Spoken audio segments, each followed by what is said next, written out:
Hi, so this is A-level physics and the topic we are going to cover today is current of electricity. This topic is from AS levels and we will be starting with our first heading, which is charge and current.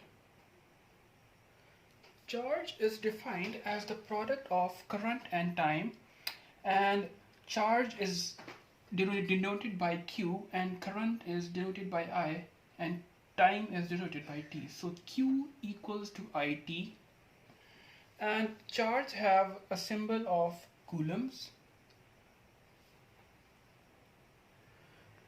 Now let's define coulombs. So Coulomb can be defined as Coulomb is that charge passing a point in a circuit when there is a current of 1 ampere for 1 second. 1 Coulomb is equals to 1 ampere multiplied by 1 second.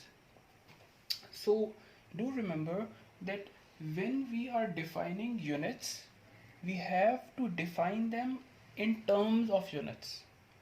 When we are defining Coulomb, Coulomb is the unit of charge. So we have to define coulombs in terms of units, 1 ampere and 1 second. Now do remember that the conventional current always flows from the positive terminal to the negative terminal. Now our next topic is conduction in a current carrying conductor. We are considering a cross section A, the area is A, and the length of this cross section is X. The current is moving from right to left and they are positive charge carriers. So if they are positive charge carriers, so the direction of the charges will also be from right to left, so in the direction of current. So if it would have been a negative charge carrier, then the direction of the charge carrier, the velocity would have been in the opposite direction.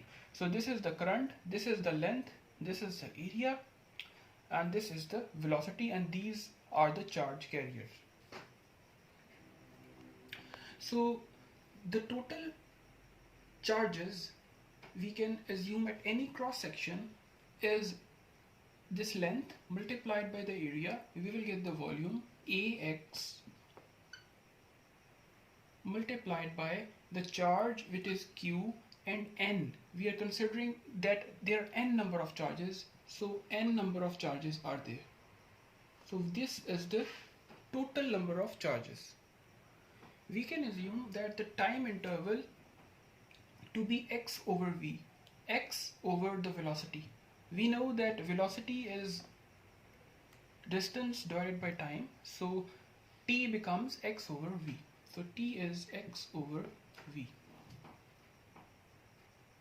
So now we can write I, which is the current, is equals to q by t, and our charges are a, x, q, n, and our time is x over v.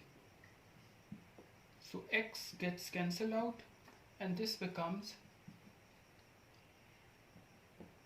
n a v q. We sometimes also write this q as E, which is the charge. So this is, for easy remembrance, we can write it at NAVE, N-A-V-E. So this is equals to I.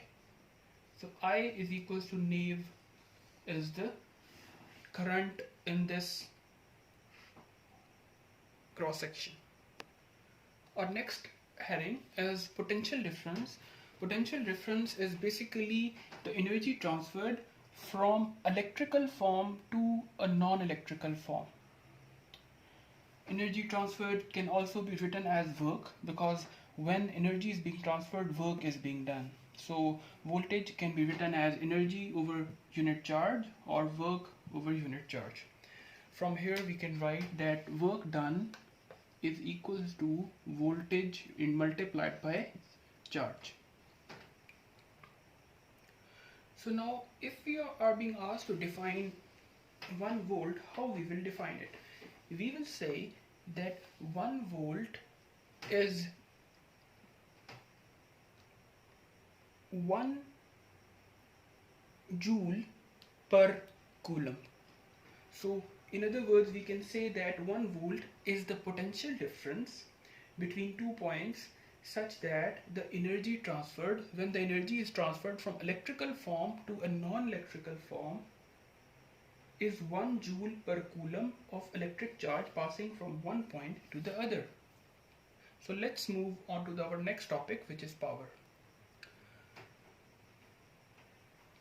Power is basically rate of change of energy or work done, and we know that voltage is work done per unit charge. So what we can do is take the both works common. Work done equals PT and work done equals VQ.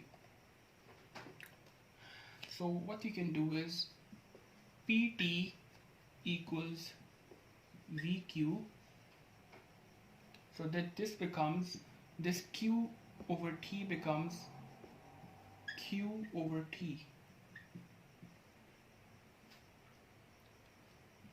P, and we have seen that we have studied the formula Q equals IT.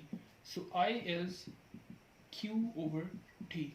So we can write Q over T as I. So we have proved the formula P is equals to VI, which is power. So power is voltage multiplied by current. So our next topic is resistance. Resistance is defined from Ohm's law, V is equals to IR, as V over I. So resistance can be defined as the ratio of the potential difference to the current in the conductor. And resistance is measured in ohms, and ohm is 1 volt per ampere. We can also write power as IV, which we have seen before, but instead of V, using the Ohm's law, we can insert IR. This would become I square R.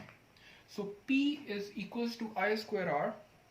This is also the heating effect, because heat in any conductor is caused because of the current. Another way of writing the power formula is to substitute I as V over R. So instead of I can write V over R. This would become V square over R. So we can write power as IV and also write it as I square R and also write it as V square R.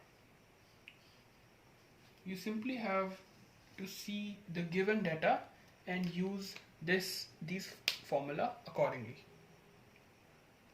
So moving on to Ohm's law. Ohm's law is a simple law which says that the potential difference is directly proportional to the current across a conductor given the condition that the temperature remains constant.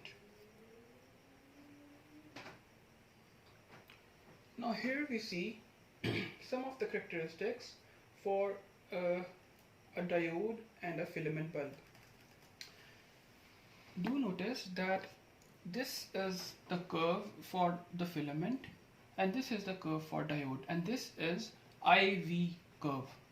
That means that I is on the y-axis and V is on the x-axis. So if we find the gradient of this slope, this will give us I over V, because gradient is change in y over change in x. So I over V, and resistance is V over I. So this is basically 1 over resistance.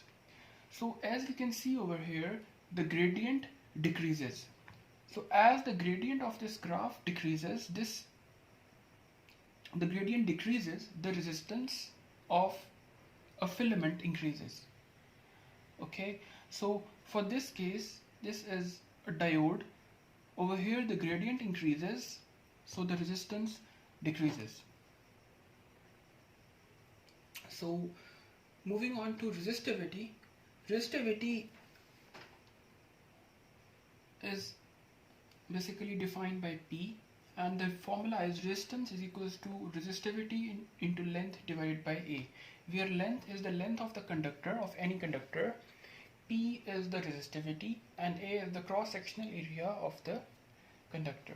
So over here we can define resistivity as resistivity of a material is numerically equal to the resistance between the opposite faces of a cube of a material of unit length and unit cross-sectional area. So we can say that resistivity is resistance into area divided by length.